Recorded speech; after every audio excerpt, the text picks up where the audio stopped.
We all secretly love a good rivalry. Blur versus Oasis, City versus United, and Hamilton versus Rosberg. Well, this is the vanguard of one of the biggest automotive wars ever. You see, the British hatchback war has been very closely fought for the last couple of decades between Vauxhall's Corsa and Ford's Fiesta. Now this is the VXR version of the Corsa, which means it needs to be superb compared to the normal spec. Early impressions? Yeah, I think we've managed that. Very early on, I think we've managed that. I mean, for example, let me demonstrate what happens when you switch it off. That is a noise you don't normally get from a Corsa. Oh. Yeah, I think we've done something impressive here over at Ellesmere Port. We've created a bit of a storm. Perhaps a perfect storm. So, time to put the Corsa VXR through its paces to see if it can actually knock the Fiesta ST off the top spot. See, back in 1982, Opel wanted a cheap, affordable hatchback that would be a great rival to the Ford Fiesta. So they built one, the Opel Corsa. Of course, it wasn't called the Corsa in Great Britain to start with. It was called the Vauxhall Nova. And the Nova was very popular in Great Britain. Very popular, in fact. Colin McRae owned one. So too did Sean Bean. But of course, you couldn't call that car a Nova in Spain, where it was originally built as an Opel Corsa at the Zaragoza plant. You couldn't call it a Nova because in Spanish, Nova means doesn't go. Eventually, the Vauxhall Nova had so many jokes written about it that after 11 years of terrorising British roads, they decided to replace it by calling it the Corsa. So in effect, this is actually a Nova. A Nova VXR doesn't quite have the same ring to it that a Corsa VXR does somehow. Anyway, this is now the 5th generation of the Nova/Corsa, but how does it stack up compared to its arch nemesis? Well, the Fiesta ST has 197 brake horsepower. This has 202. So this is winning. Also, the Fiesta ST does 136 miles an hour. This, 143. The Fiesta ST does 0 to 62 in a shave under 7 seconds. This does it in 6.5. Not only is that quicker than the Fiesta ST, it's also quicker than the Polo GTI. This thing really is knocking spots off the competition these days. See, what I really like about this car is the fact it has those 3 crucial letters that spices it up no end. VXR. Now that, of course, is Vauxhall's racing wing, its sport wing.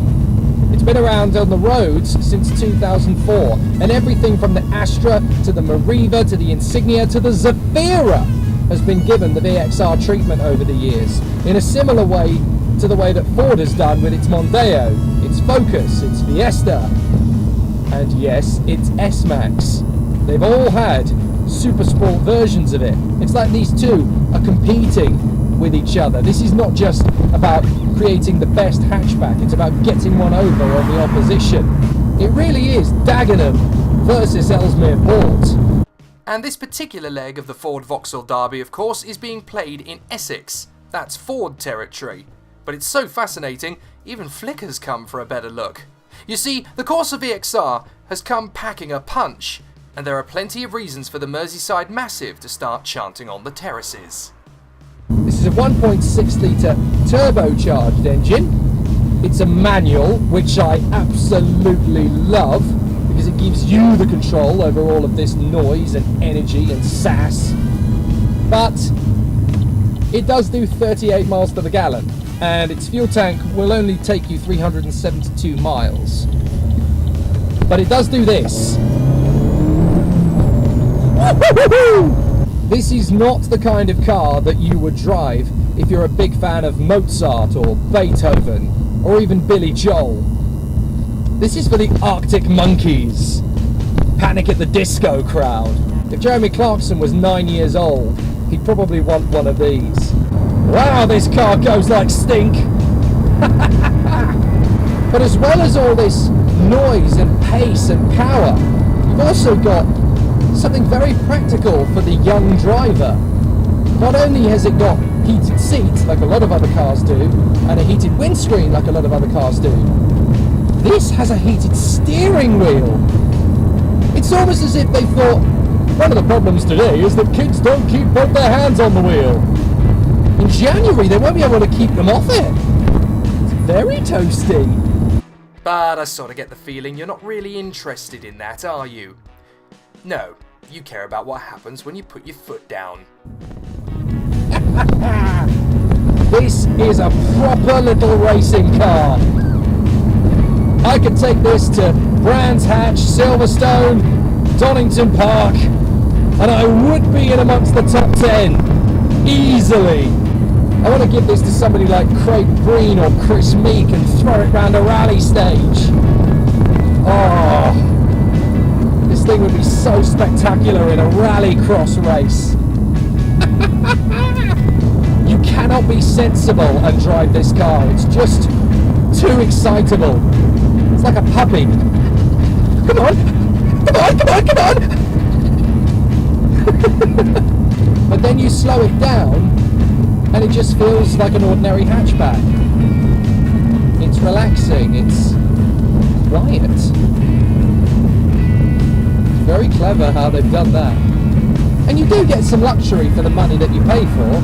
I mean, you've got all of those heated elements, the seats, the windscreen, the steering wheel, and you've got this great little screen which hooks up to Bluetooth and your audio stereo.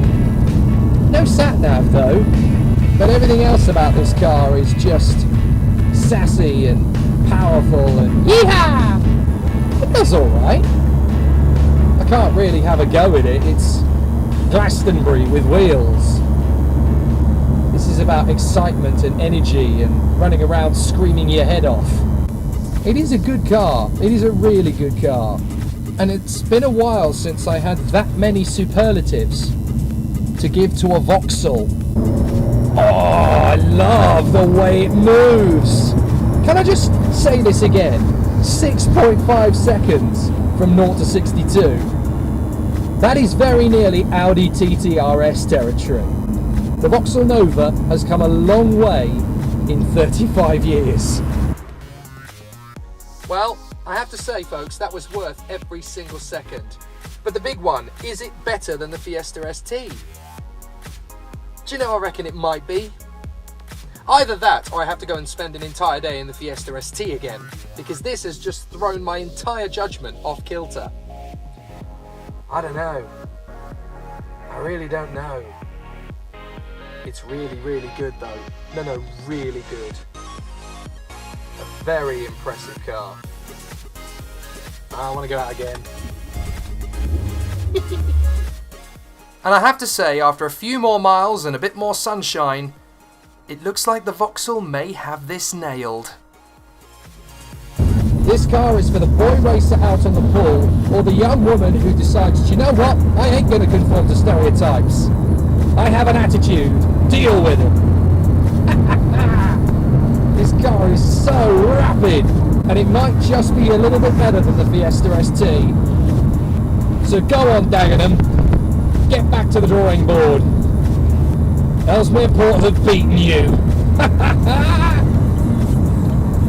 Oh, it's like driving a touring car.